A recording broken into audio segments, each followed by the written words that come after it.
दो टूक बात करने वाला बात ही नहीं करता है। 300 एकड़ पे रोहिंग्या ने रात में एक्शन कराया। रोहिंग्या से कहा जमीन खाली करो, बोले हम कहां जाएं, बोले जहां से आए थे वहीं जाओ। आसाम का मुख्यमंत्री हेमंत बिश्व शर्मा जिस अंदाज में काम कर रहा है, अगर 5% भी मुख्यमंत्री हो गए तो ये जो घूम रहे हैं छोटे भाई का पजामा बड़े भाई का कुर्ता पहने, ध्यान रखिएगा, ये जहां से आए हैं वहीं चले जाएंगे। ये खजूर तोड़ेंगे ऊंट की पीठ पे खड़े होकर के। इसलिए सच बोलिए, सच, दो ही सच बोलिए। सारे धर्म बराबर कभी नहीं हो सकते। धर्म दुनिया में एक ही था, एक ही है, एक ही रहेगा। उसका नाम है सनातन। प्रकृति का नियम है, जो मजहब जब पैदा हुआ है उसका रहनुमा पैदा हुआ है, उसके जाने की भी डेट है, उसके मरने की भी डेट है। यह प्रकृति का नियम है, जो पैदा हुआ है उसको एक ना एक दिन मरना है। सनातन पैदा ही नहीं हुआ तो उसके मरने का इंतजार कैसा है। इसलिए मां बहने कथावाचकों की झूठी कथाएं न सुने। और आपकी धरती से कह रहा हूं, मुझे किसी से लेना ही नहीं है कुछ। इसलिए मैं ये नहीं जानना चाहता कि जिन्हें कुछ पता नहीं है वो ये कह रहे हैं सारे धर्म बराबर हैं।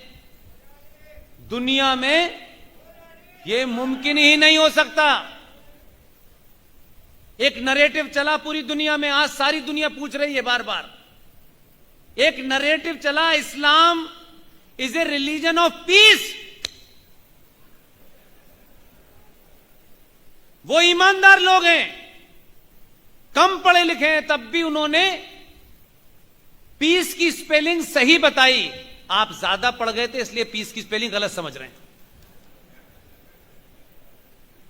प्रॉफिट मोहम्मद, उनके दामाद इमाम अली, यह हिस्ट्री का हिस्सा है, इसका मजहब से कोई लेना देना नहीं है। प्रॉफिट मोहम्मद के दामाद इमाम अली की हत्या, फजर की नमाज जो सुबह 4:30 बजे मुसलमान पढ़ते हैं, आजकल लाउड स्पीकर लगाते हैं क्योंकि अल्लाह सुनता नहीं उनकी।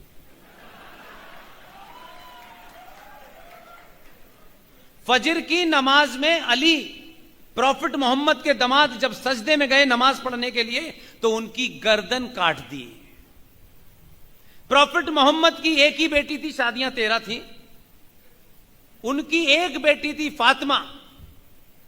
बीवी फातिमा का घर जला करके बीवी फातिमा की हत्या भी उन्हीं के लोगों ने की।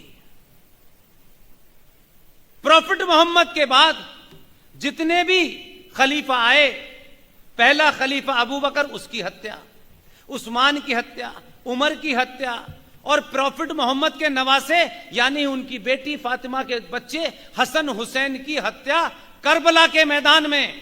अल्लाह अकबर नारे तकबीर, पहला कलमा तैयब तैयब माने पाक ला इलाहा इल्लल्लाह करके उनकी गर्दन काटी। वो कहते हैं Islam is religion of piece. इसलिए एहसान भाई की सिवैयों के चक्कर में उल्टी सीधी परिभाषा मत याद रखिए। आपको कम से कम आप खुश नसीब हैं कि दोनों दौर देखे आपने। जिन्होंने नेहरू जी को देखा होगा ऐसे बहुत सारे लोग होंगे। इंदिरा गांधी को भी हमने बचपन में देखा, लेकिन हम एक वो भी दौर देख रहे हैं कि एक आम आदमी तिलक लगाने से शर्माता है, चुटिया रखने से शर्माता है। इसलिए सिंबल अगर ठीक काम कर रहा हो तो दुनिया में बदलाव कैसे होता है। इसी धरती से एक आदमी गया जिनका नाम महात्मा गांधी था। उन्होंने क्या किया बताऊं मैं आपको। यह कहानी इसलिए बताना चाहता हूं कि आपके पास समय नहीं होगा पढ़ने का। आचार्य जेबी कृपलानी ने किताब लिखी है, और वो किताब इसलिए लिखी है कि वो ही गांधी के साथ रहते थे। गांधी जी की जो कमरा था उस कमरे पर गीता भी रखी थी, बाइबल भी रखी थी। उन्हें शौक था ना ये चने मुरमुरे बेचने का, सब रखा था। मिक्स वेजिटेबल बहुत बनाते थे वो। वहीं कुरान भी रखा था। जेबी कृपलानी अपनी किताब Gandhi his life and thought, उस किताब के पेज नंबर 189 पे गांधी जी के बारे में जेबी कृपलानी लिख रहे हैं, जिन्होंने वो जो उनके साथ रहते थे। वहीं पे कुरान रखा हुआ था। मौलाना साहब आए, उस किताब में पूरा जिक्र है, और गांधी से कहा कि यह आपने कैसे कर दिया, यह कुरान पाक को आपने इन किताबों के साथ कैसे रखा, यह बिल्कुल भी काबिल बर्दाश्त नहीं है। तो गांधी जी ने क्या पूछा कि इसे क्या करना है। उन्होंने कहा आपको इसे एक कपड़े में लपेट करके इन तमाम किताबों से दूर रखना है। ये किताबें कुरान के साथ नहीं रखी जा सकती। कुरान का किसी के साथ कुछ लेना देना नहीं है, वो सुप्रीम है। गांधी जी किताब उठाई, लपेटी, एक थैले में रख के अलग लटका दिए। ये थे गांधी जी, और हमारी गीता के बारे में ज्ञान दे रहे हैं।